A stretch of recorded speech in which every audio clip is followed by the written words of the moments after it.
जो आपके दुश्मन उनके पास रिसोर्सेज बहुत हैं। इस सी पैक के खिलाफ अमेरिका भी है लगा हुआ, CIA की इनको पूरी सपोर्ट हासिल है, भारत इस काम पे लगा हुआ है। हमने 66 कैंप आइडेंटिफाई किए जो जी जी जी। अफगानिस्तान में जिनको NDS और रॉ चला रही है।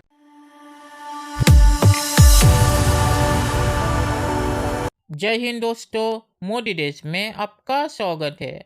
आज पाक मीडिया बलूचिस्तान के बारे में बात कर रहे हैं।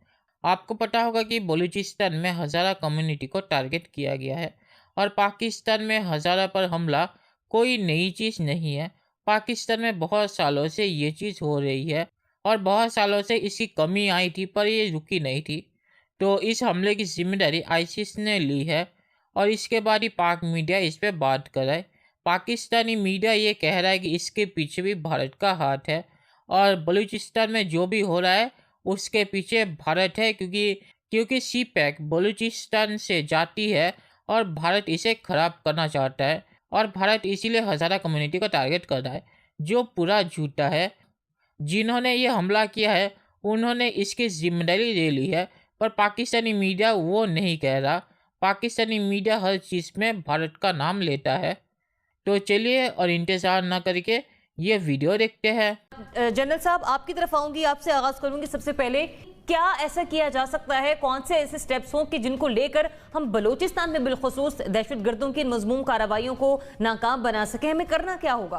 देखिए, पहली बात तो ये है कि हमें ये ज़हन में रखना चाहिए कि जो जो इलाके जहां से ये सी पैक गुजरता है उनको डिस्टेबलाइज किया जाएगा, और ख़ास तौर पे बलूचिस्तान जहां पे के इंसर्जेंसी के लिए माहौल और जो इलाका है वो बड़ा मौजूद है।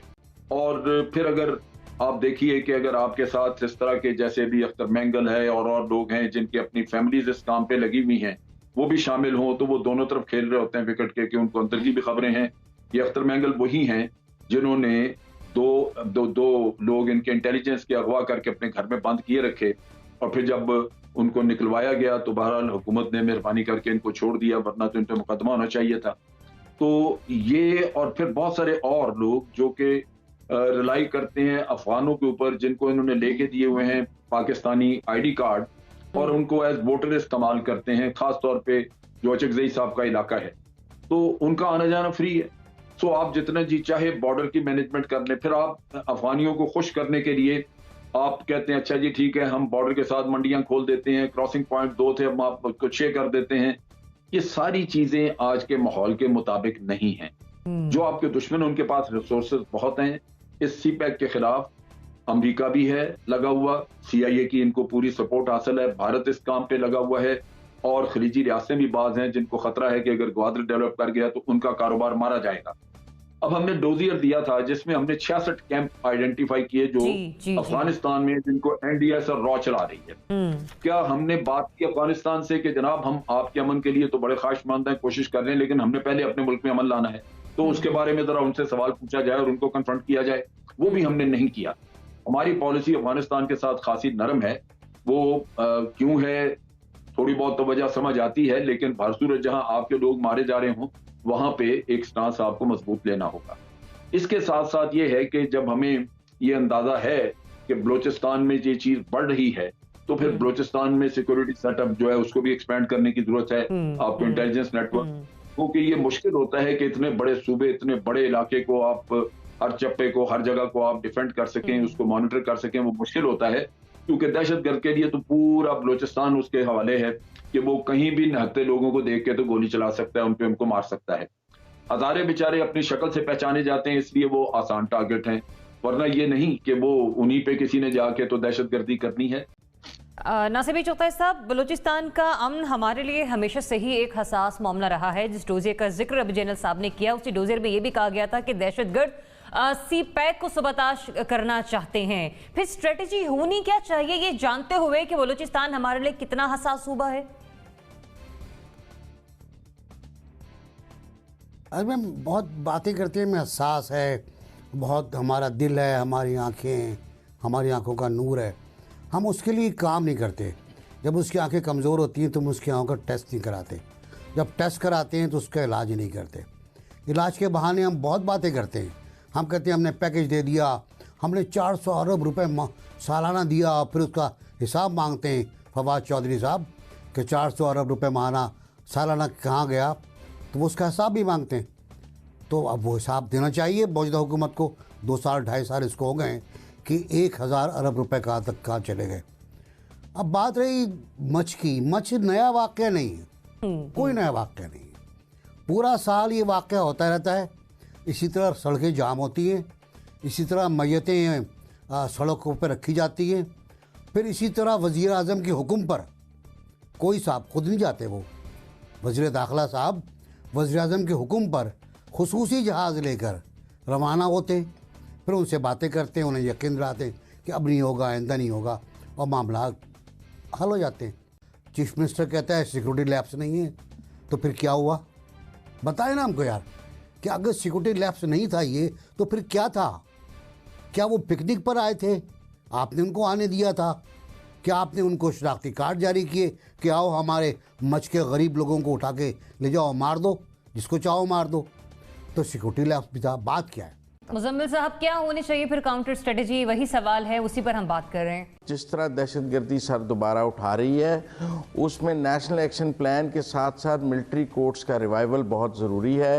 ये जो जेट ब्लैक टेररिस्ट हैं, जिनको हम कहते हैं कि रॉ ने फंड किया है या फलां ने किया है, आज इनको हम पकड़ भी लें तो इनको कहाँ ट्रायल करें? क्या हमारी ओपन कोर्ट्स में इनको ट्रायल किया जा सकता है? और क्या वहाँ से इनकी एग्जीक्यूशन जुडिशली इनको एग्जीक्यूट करना, इनको सज़ा दिलाना मुमकिन है?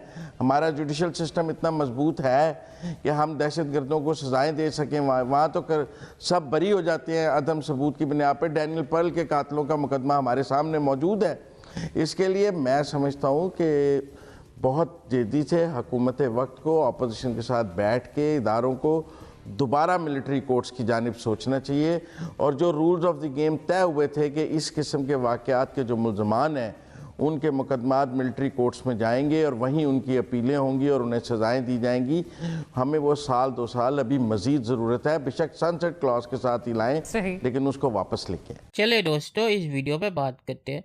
तो पाकिस्तानी मीडिया हर चीज़ के बारे में सी पैक को ले आता है।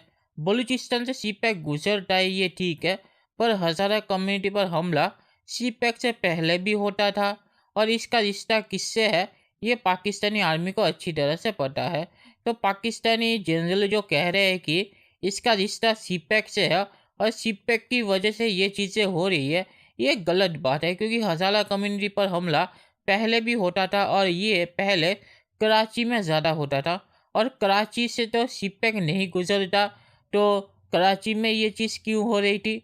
तो पाकिस्तानी जनरल ने जो कहा कि इसका रिश्ता सी पैक से है, ये बिल्कुल ही झूठा है। और पाकिस्तानी जनरल ने ये चीज़ इसीलिए कही क्योंकि फिर वो इसका रिश्ता भारत से लगा सकते हैं और कह सकते कि भारत सी पैक को ख़राब करना चाहता है, और इसीलिए वो ऐसी चीज़ें कर रहे हैं। तो भारत हज़ारा कम्युनिटी को टारगेट क्यों करेंगे? और हज़ारा कम्युनिटी पर जो हमला हुआ है उसकी जिम्मेदारी तो आईसिस ने ले ली है, और भारत तो आईसिस को नहीं चलाता। पर पाकिस्तानी जनरल तो कहेगा कि भारत भी आईसिस को चलाता है, पर भारत आईसिस को क्यों चलाएगा? क्योंकि आईसिस पाकिस्तान को ठिकाने लगाने के बाद भारत की तरफ ही तो आएगी।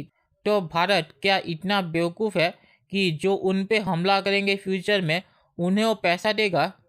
तो ये पाकिस्तानी जनरल पूरा झूठ कह रहा है कि बलूचिस्तान में जो हज़ारा कम्युनिटी पर हमला हुआ है इसका रिश्ता सी पैक से है, और इसमें भारत का कोई हाथ है। जिन्होंने ये चीज़ की है उसके बारे में पाकिस्तानी आर्मी अच्छी तरह जानती है, और ये किस लिए हुआ है उसके बारे में भी पाकिस्तानी आर्मी जानती है, पर वो ये नहीं बोलना चाहती, और वो कहना चाहती है कि इसके लिए भारत जिम्मेदार है, और बलूचिस्तान में जो भी होता है उसके लिए भारत जिम्मेदार है, जो पूरा झूठा है। और पाकिस्तान जनरल ने जो कहा कि अफ़गानिस्तान से बलूचिस्तान में हमला होता है, तो पाकिस्तानी मीडिया इसके बारे में तालिबान से बातचीत क्यों नहीं करता? क्योंकि अफ़गानिस्तान में तो ज़्यादातर ज़मीन पे तालिबान का कंट्रोल है, और तालिबान के मर्ज़ी के बिना तो पाकिस्तान पे हमला नहीं हो सकता। तो पाकिस्तान तालिबान से बातचीत क्यों नहीं करता? क्योंकि पाकिस्तान और तालिबान के रिश्ते तो बहुत ही अच्छे हैं, क्योंकि पाकिस्तान तो कहता है कि उन्होंने तालिबान को मजबूर किया अमेरिका से बातचीत करने के लिए। तो अगर पाकिस्तान का इतना प्रभाव है तालिबान पर, तो वो तालिबान से बातचीत क्यों नहीं करते? और अफ़गानिस्तान से जो बलूचिस्तान में हमला होता है उसे क्यों नहीं झुक पाते? तो पाकिस्तानी मीडिया का ये बहाना है कि भारत और अफगानिस्तान पे दोष डाल दो और अपनी जो नाकामी है उससे हाथ उठा लो। उन्होंने बांग्लादेश में भी वही किया था। बांग्लादेश में भी वो आज तक कहते हैं कि इसमें भारत की साजिश थी और हमने तो कुछ भी नहीं किया था, जो पूरा झूठा है। और बलूचिस्तान में भी वो वही कर रहे हैं। वो कह रहे हैं कि इसमें सिर्फ भारत और अफगानिस्तान की साजिश है और पाकिस्तानी आर्मी कुछ नहीं कर रही। तो पाकिस्तानी आर्मी वहाँ है क्यों? बलूचिस्तान में पाकिस्तानी सेना कर क्या रही है? अगर वो अफगानिस्तान को भी नहीं रोक पाई तो पाकिस्तानी आर्मी का काम क्या है बलूचिस्तान में? वो छोड़ दे बलूचिस्तान को, जैसा है वैसा अफगानिस्तान जो चाहे करे।